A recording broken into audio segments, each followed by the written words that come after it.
باوجود صدقہ و خیرات سے ہاتھ روک لینا اللہ پاک کی طرف سے ملنے والی نعمتوں سے محرومی کا سبب بھی بن سکتا ہے۔ چنانچہ حضرت اسماء بنت ابو بکر رضی اللہ تعالی عنہ سے مروی ہے، وہ فرماتی ہے کہ رسول اللہ صلی اللہ علیہ وسلم نے فرمایا ہاتھ نہ روکو ورنہ تم سے بھی روک لیا جائے گا۔ کیا فرمایا؟ ہاتھ نہ روکو ورنہ۔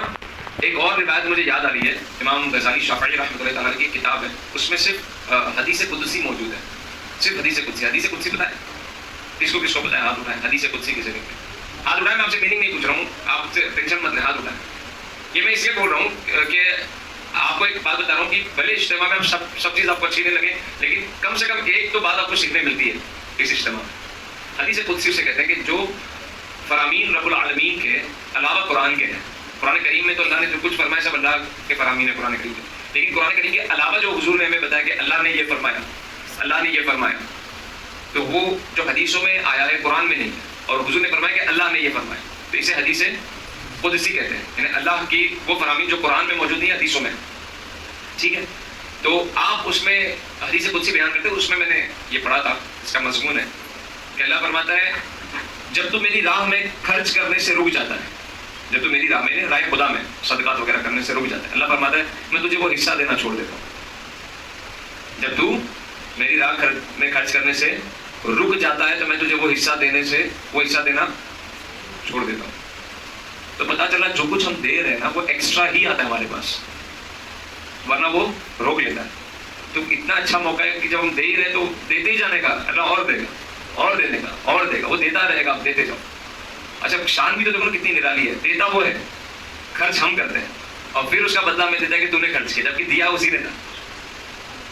کتنی اس کی محبت ہے ہمارے سے کہ دے بھی وہ رہا ہے اور پھر خرچ کرنے کی بھی ترغیب، اور اس کے بدلے میں جنت جیسی نعمت کی بھی بشارت ہے کئی جگہوں پر ملتی ہے۔ پیارے پیارے اسلامی بھائی، واقعی راہ خدا میں خرچ کرنے کے ساتھ سے ہاتھ روکنا، صدقہ و خیرات میں کنجوسی کرنا، ان کر مال جمع کرنا اور حاجت مندوں کی طرف سے منہ پھیر لینا بہت محرومی کی بات ہے، کیونکہ راہ خدا میں خرچ کرنا اور صدقہ و خیرات کرنا تو سعادت کا کام ہے۔ اگر ہم نہیں کریں گے تو یہ نیک کام اللہ پاک کسی اور سے لے لے گا۔ یاد رکھیے جس طرح راہ خدا میں خرچ کرنا انسان کی اپنی ذات کے لیے فائدہ مند ہے، اسی طرح کنجوسی سے کام لینا بھی اس کی اپنی ہی ذات کے لیے نقصان کا باعث ہے۔ دین کے کاموں کے لیے اللہ پاک اپنے سخی بندوں کو چن لیتا ہے جو دل کھول کر راہ خدا میں خرچ کرتے ہیں اور خوب صدقہ و خیرات کرتے ہیں، مگر اس کے باوجود ان کے مال میں حیرت انگیز طور پر دن دگنی اور رات چوگنی طرح کی وہ برکت ہی ہوتی چلی جاتی ہے۔ جبکہ کنجوس کا حال یہ ہوتا ہے کہ کثیر مال و دولت کے باوجود اسے اپنا مال کم لگتا ہے، جس کی وجہ سے وہ صدقات واجبہ و نافلہ کی ادائیگی کرنے، نیکی کے کاموں میں خرچ کرنے اور مخلوق خدا کی مدد کرنے سے زندگی بھر کتراتا رہتا ہے کہ کہیں میرے مال میں کمی واقع نہ ہو جائے۔ بالآخر ایک دن موت کا فرشتہ اس کے پاس آ جاتا ہے اور اس کی موت کے بعد اس کا سارا مال اس کے ورثہ کے پاس چلا جاتا ہے۔ آئیے اس ضمن میں مکتبۃ المدینہ کی کتاب عیون الحکایت حصہ اول یعنی جلد 1 پارٹ 1 کے صفحہ 74 سے کنجوسی کے انجام کے بارے میں ایک عبرتناک حکایت سنتے ہیں۔ حضرت یزید بن میسرہ رحمۃ اللہ تعالی علیہ فرماتے ہیں ہم سے پہلی امتوں میں ایک شخص تھا جس نے بہت زیادہ مال و متاع جمع کیا ہوا تھا اور اس کی اولاد بھی کافی تھی، طرح طرح کی نعمتیں اسے میسر تھی، کثیر مال ہونے کے باوجود وہ انتہائی کنجوس تھا، اللہ پاک کی راہ میں کچھ بھی خرچ نہ کرتا، ہر وقت اسی کوشش میں رہتا کہ کسی طرح میری دولت میں اضافہ ہو جائے۔ جب وہ بہت زیادہ مال جمع کر چکا تو اپنے آپ سے کہنے لگا اب تو میں خوب عیش و عشرت کی زندگی گزاروں گا، چنانچہ وہ اپنے اہل و عیال کے ساتھ خوب عیش و عشرت سے رہنے لگا۔ بہت سے خدام ہر وقت ہاتھ باندھے اس کے حکم کے منتظر رہتے ہیں، الغرض وہ دنیاوی آسائشوں میں ایسا مگن ہوا کہ اپنی موت کو بالکل بھول گیا۔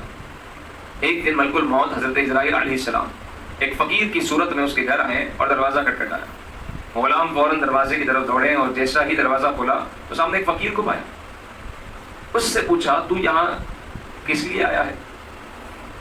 ملک الموت علیہ السلام نے جواب دیا جاؤ اپنے مالک کو باہر بھیجو، مجھے اسی سے کام ہے۔ خادموں نے جھوٹ بولتے ہوئے کہا وہ تو تیرے ہی جیسے کسی فقیر کی مدد کرنے باہر گیا ہوا ہے۔ حضرت ملک الموت علیہ السلام نے کچھ دیر بعد دوبارہ دروازہ کھٹکھٹایا۔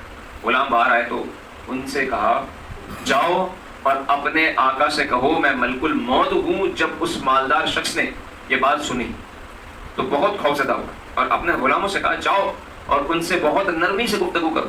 خود آپ باہر آئے اور حضرت ملک الموت علیہ السلام سے کہنے لگے آپ ہمارے آقا کے بدلے کسی اور کی روح قبض کر لیں اور اسے چھوڑ دیں, اللہ پاک آپ کو برکتیں عطا فرمائے. حضرت ملک الموت علیہ السلام نے فرمایا, اب علیہ السلام نے فرمایا ایسا ہرگز نہیں ہو سکتا. پھر ملک الموت علیہ السلام اندر تشریف لے گئے اور اس مالدار شخص سے کہا تجھے جو وصیت کرنی ہے کر لے, میں تیری روح قبض کیے بغیر یہاں سے نہیں جاؤں گا. یہ سن کر سب گھر والے چیخ اٹھے اور رونا دھونا شروع کر دیا. اس شخص نے اپنے گھر والوں اور غلاموں سے کہا سونے چاندی سے بھرے ہوئے صندوق اور تابوت کھول دو اور میری تمام دولت میرے سامنے لے آؤ. فوراً حکم کی تعمیر ہوئی اور سارا خزانہ اس کے قدموں میں ڈھیر کر دیا گیا. وہ شخص سونے چاندی کے ڈھیر کے پاس آیا اور کہنے لگا اے ذلیل و بدترین مال, تجھ پر لعنت ہو, تو نے ہی مجھے پروردگار کے ذکر سے غافل رکھا, تو نے ہی مجھے آخرت کی تیاری سے روکے رکھا. یہ سن کر وہ مال اس سے کہنے لگا, اللہ نے مال کو زبان دی, مال کہنے لگا تو مجھے ملامت نہ کر, کیا تو وہی نہیں کہ دنیا داروں کی نظروں میں حقیر تھا؟ میں نے تیری عزت بڑھائی, میری ہی وجہ سے تیری رسائی بادشاہوں کے دربار تک ہوئی, ورنہ غریب اور نیک لوگ تو وہاں تک پہنچ ہی نہیں سکتے. میری ہی وجہ سے تیرا نکاح شہزادیوں اور امیر زادیوں سے ہوا, ورنہ غریب لوگ ان سے کہاں شادی کر سکتے ہیں. اب یہ تو تیری بدبختی ہے کہ تو نے مجھے شیطانی کاموں میں خرچ کیا. اگر تو نے مجھے اللہ پاک کے کاموں میں خرچ کیا ہوتا تو یہ ذلت اور رسوائی تیرا مقدر نہ بنتی. کیا میں نے تجھ سے کہا تھا کہ تو مجھے نیک کاموں میں مت خرچ کر؟ آج کے دن میں نہیں بلکہ تو زیادہ ملامت اور لعنت کا مستحق ہے. صلو علی الحبیب صلی اللہ علیہ وسلم. پیارے اسلامی بھائی